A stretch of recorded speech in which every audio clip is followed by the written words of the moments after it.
panalangin ng ATSCA. Siguro yung magbabahagi lang ako ng isang refleksyon na napag-isipan ko kanina. Habang basang-basa ako sa ulan, na nasabi sa akin ni Nicole na tungkol sa buhay panalangin ang aking sasabihin.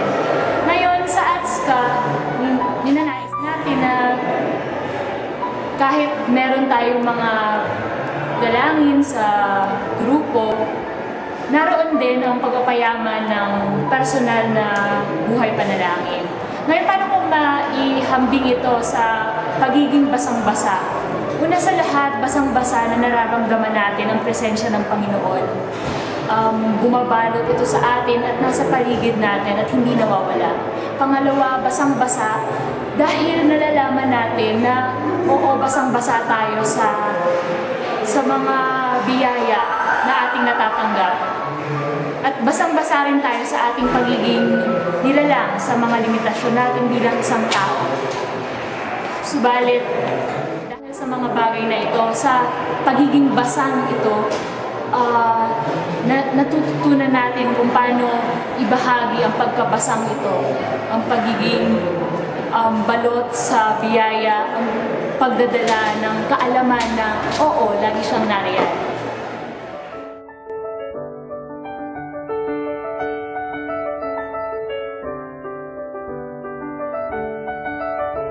So ano yung kamalayang panlipunan o yung social awareness? Ito yung pakikialam, pakikisangkot sa kung ano man yung nangyayari sa kapalibutan. Kasi di ba dito sa atin ay in a very shielded place. Kaya may panawagan sa atin na pumunta upang makialam sa kung ano ang nangyayari sa labas, kung ano ang nangyayari sa ating bansa bilang mga Atenista, bilang mga Pilipino. So dito sa ATSCA, sinusubukan natin ihulma ang mga miyembro upang magkaroon ng sense of this social awareness or yung kamalayang panlipunan. Kasi dito nakikita, dito gumagalaw yung pananampalataya. It's a faith that does justice.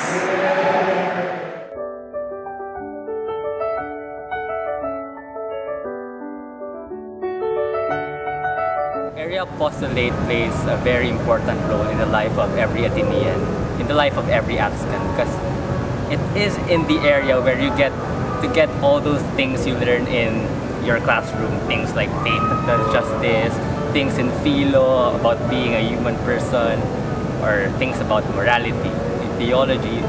You take all of them, these concepts, and actually apply them in the area. Aside from that, it's probably in the area when you get to experience the core, and not really the core, but you know, the sarap ng pagiging ATSCAN, because it's there when you get to meet the kids, you get to meet friends like the Manangs, you get to meet an Ate Fanny or an Ate Vic, friends who will probably stay there until probably for the rest of your life, like lifelong and memorable friendships. And that is the magic of Area Apostolate.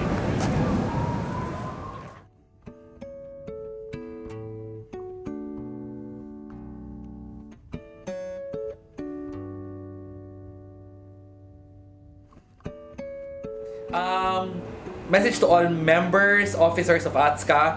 I'd like to congratulate the organization for 35 years of influencing not only the Ateneo community but also the Philippines.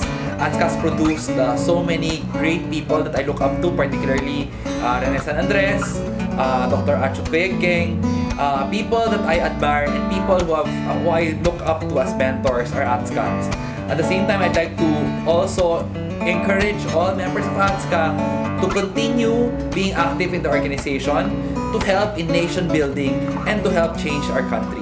And ATSCA really provides you with that formation that will prepare you that after college, you will always consider giving back to our country, giving back to your communities, and helping make this Philippines great again. Thanks. Kaya naway maging bukas kayo sa formation sa ATSCA at ito ay napakagandang tradisyon ng paghubog. Ito ay natutulan sa isang paaralan, sa isang munting eskwelahan na naguhubog ng puso ng pag-iisip na labas sa classroom, higit pa sa classroom na matutunan ninyo. So congratulations to ATSCA, congratulations to all of us. Mabuhay kayong lahat. God bless you. Isang salita para sa mga alumni naway patuloy pa rin na nagliliyab ang apoy sa ating loob, sa ating puso, patuloy ang pagtataya, patuloy ang gawaing magmahal at magpalaya. At para naman sa mga bagong miyembro, ang ATSCA ay isang buhay, isang kultura, isang pamilya. Naway matuklasan niyo ang kalaliman at kalawakan ng ATSCA. Hari naway matuklasan niyo ito sa iba't ibang mga gawain, sa mga area, sa mga formation activities, sa mga prayer meetings,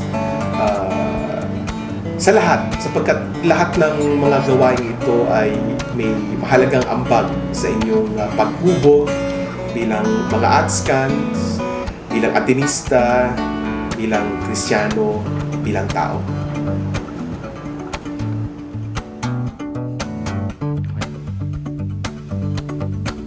Maraming dahilan kung bakit sumasali ang mga tao sa ATSCA.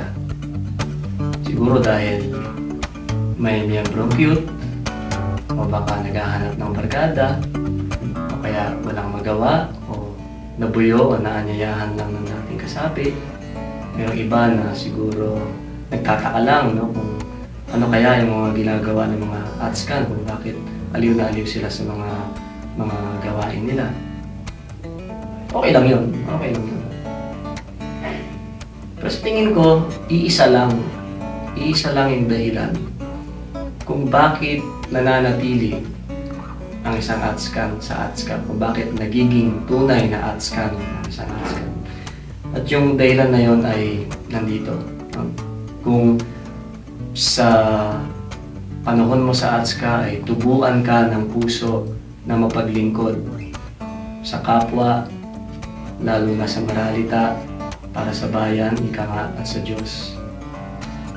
Mananahan ka sa ATSCA, mananatili ka sa ATSCA, at ituturing mo na ang ATSCA na bahagi na ng buong buhay mo.